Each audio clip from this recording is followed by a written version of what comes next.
સંચાલકો છે રાજકોટના 400 જેટલા ખાનગી શાળાના સંચાલકો એવું નક્કી કર્યું છે કે વિદ્યાર્થીઓનું શિક્ષણ કાર્ય ન બગડે નવરાત્રી દરમિયાન જે સરકાર દ્વારા જે નિર્ણય કરવામાં આવ્યો છે ત્યારબાદ સીધું જ દિવાળી વેકેશન હોય છે ત્યારે આપણી સાથે છે જે જતીનભાઈ ભરાડ આપણી સાથે છે ગુજરાત રાજ્ય ખાનગી શાળા સંચાલક મંડળના તેઓ ઉપપ્રમુખ છે જતીનભાઈ કઈ રીતનો નિર્ણય કરવામાં આવ્યો છે સરકારનો જે નિર્ણય છે કે 7 દિવસ સુધી વેકેશન રહેશે વેકેશન બાદ વેકેશન એક આ રીતે વિરોધ પણ આપના દ્વારા કરવામાં આવશે અથવા તો રજૂઆત કરવામાં આવશે શું નક્કી કર્યું છે સાહેબ રાજ્ય સરકાર દ્વારા જે આ પ્રમાણે નિર્ણય લેવાયેલો છે એ ખરેખર બહુ ઉતાવળિયો નિર્ણય છે કોઈ પણ જાતના જે છે એ ચર્ચા વિચારણા કર્યા વગર લીધેલો આ નિર્ણય ગણી શકાય આ પહેલાં પણ 1995માં પણ આવા પ્રકારનો નિર્ણય લેવાનો હતો અને એ નિર્ણય ફરીથી પાછો જે છે ફેર વિચારણા કરી અને એ નિર્ણયને રદ કરવો પડેલો હતો ફરીથી એ જ પરિસ્થિતિ અત્યારે આ 2018ની અંદર થઈ રહી છે કે નવરાત્રિનું વેકેશન અને દિવાળીનું વેકેશન એ બંને વચ્ચેનો બહુ ટૂંકો ગાળો રહે છે અને એ જ 15 દિવસની અંદર પ્રથમ કસોટી લેવાની હોય અને જો પ્રથમ કસોટીની પહેલાં જ જો વિદ્યાર્થીઓ 7 કે 8 દિવસનું વેકેશન માણી અને જ્યારે એ આવે અને અમારો અનુભવ એવા પ્રકારનો રહ્યો છે કે કોઈ પણ વિદ્યાર્થી જ્યારે વેકેશનમાં જાય ત્યારે એની આગળ પાછળના મિનિમમ જે છે 7-8 દિવસો બગડતા હોય છે એટલે ખરેખર આ વેકેશન 7 દિવસનું ન થાય પણ મિનિમમ 14 થી 15 દિવસનું આ વેકેશન થઈ જાય અને જો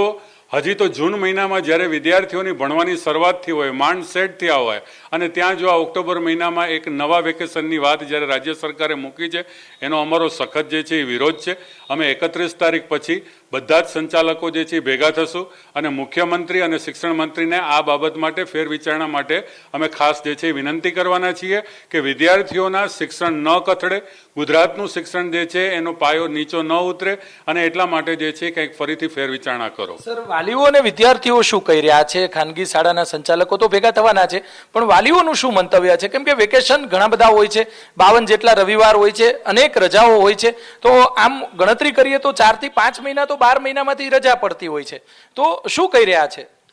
365 દિવસમાંથી આમે એકેડેમિક જો કેલેન્ડર જોવામાં આવે તો ભણવાના માત્ર 210 દિવસ જ છે અને 210 દિવસની અંદર પણ આ બીજા વધારાના વેકેશનની વાત છે ભલે રાજ્ય સરકાર દ્વારા એવો નિર્ણય લેવામાં આવેલો છે કે દિવાળી વેકેશનમાંથી આ દિવસો કટ કરી અને આ વેકેશન રાખવામાં આવે પણ જે સમયગાળો પસંદ કરવામાં આવેલો છે જે સમયે વેકેશનની વાત છે એ ખરેખર વિદ્યાર્થીઓના શિક્ષણને ખૂબ જ મોટું નુકસાન આ બાબતમાં જઈ શકશે અને એટલા માટે અમે બધે જ ખાનગી શાળાઓ સ્વનિર્ભર શાળાઓએ આ બાબતમાં ખાસ વાલીઓને પણ અમે જે છે સાથોસાથ ટેકામાં લેશું વાલીઓને પણ આ બાબતની જે છે સમજણ આપશું કે આને કારણે વિદ્યાર્થીઓને જે છે કેટલું નુકસાન થઈ શકે કોઈ પણ સંચાલકને નવરાત્રી સામે કોઈ વાંધો નથી વિદ્યાર્થીઓ જે છે એ નવરાત્રીનો આનંદ લે એ પણ સારી બાબત છે પણ દરેક તહેવારો માટે જે છે એ વેકેશન જ આપવું એ એનો અંતિમ નિર્ણય ન હોઈ શકે સર મુખ્યમંત્રી રાજકોટના છે હોમટાઉનમાં પણ એમને 2 દિવસ પહેલા જે વાતચીત કરી હતી મીડિયા સાથે વાતચીત કરી હતી અને સવાલ અમે જ પૂછ્યો હતો કે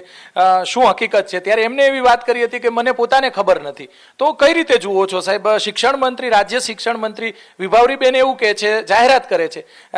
તેમની સાથે ભૂપેન્દ્રસિંહ પણ હતા એમને પણ ખબર નથી એમને પણ કોઈ જાતનું નિવેદન આપ્યું નથી અને મુખ્યમંત્રી પણ આવું કહી રહ્યા છે તો ક્યાંક ને ક્યાંક અસમંજસ હોય અને આ જે નિર્ણય છે તે ક્યાંક ને ક્યાંક અલગ હોય એવું નથી લાગતું એ જ મેં જે સૌ પ્રથમ વાત કરી એ પ્રમાણે કે ખરેખર જ્યારે આવા પ્રકારનો અગત્યનો નિર્ણય લેવાનો હોય ત્યારે ખરેખર જે છે એ વાલીઓમાંથી સંચાલકોમાંથી ખાનગી શાળાના સંચાલકો શિક્ષણવિદો આ બધા જ સાથે એક યોગ્ય ચર્ચા કરી એમની જે છે એ મિટિંગનું આયોજન કરી અને દરેકના મંતવ્યો જાણી અને ત્યારબાદ જ આ પ્રકારનો નિર્ણય મારા હિસાબે લેવો જોઈએ કઈ રીતે સાહેબ વિરોધ કરવામાં આવશે કેદી બધા ભેગા થશે રાજકોટની અંદર ના એટલે ખાનગી શાળા સંચાલક મંડળ જે છે એની કારોબારી બનશે અને ત્યાર પછી વિરોધ કઈ રીતે નોંધાવો એના માટે જે છે પગલાઓ અમે વિચારશું પણ અમે અત્યારે એવું માનીએ છીએ કે નવરાત્રિની અંદર વેકેશન અમે રાખવા માંગતા નથી એટલે ન છૂટકે પછી છેલ્લે અમે ભણાવવાનું જે છે એ ચાલુ રાખશું ચોક્કસ સાહેબ ચાલુ રાખશો અને શું વિદ્યાર્થીઓનું 7 દિવસ દરમિયાન એ સમયગાળા દરમિયાન કદાચ પરીક્ષાઓ પણ આવતી હશે તો એ પણ બગડતું હશે શું લાગે છે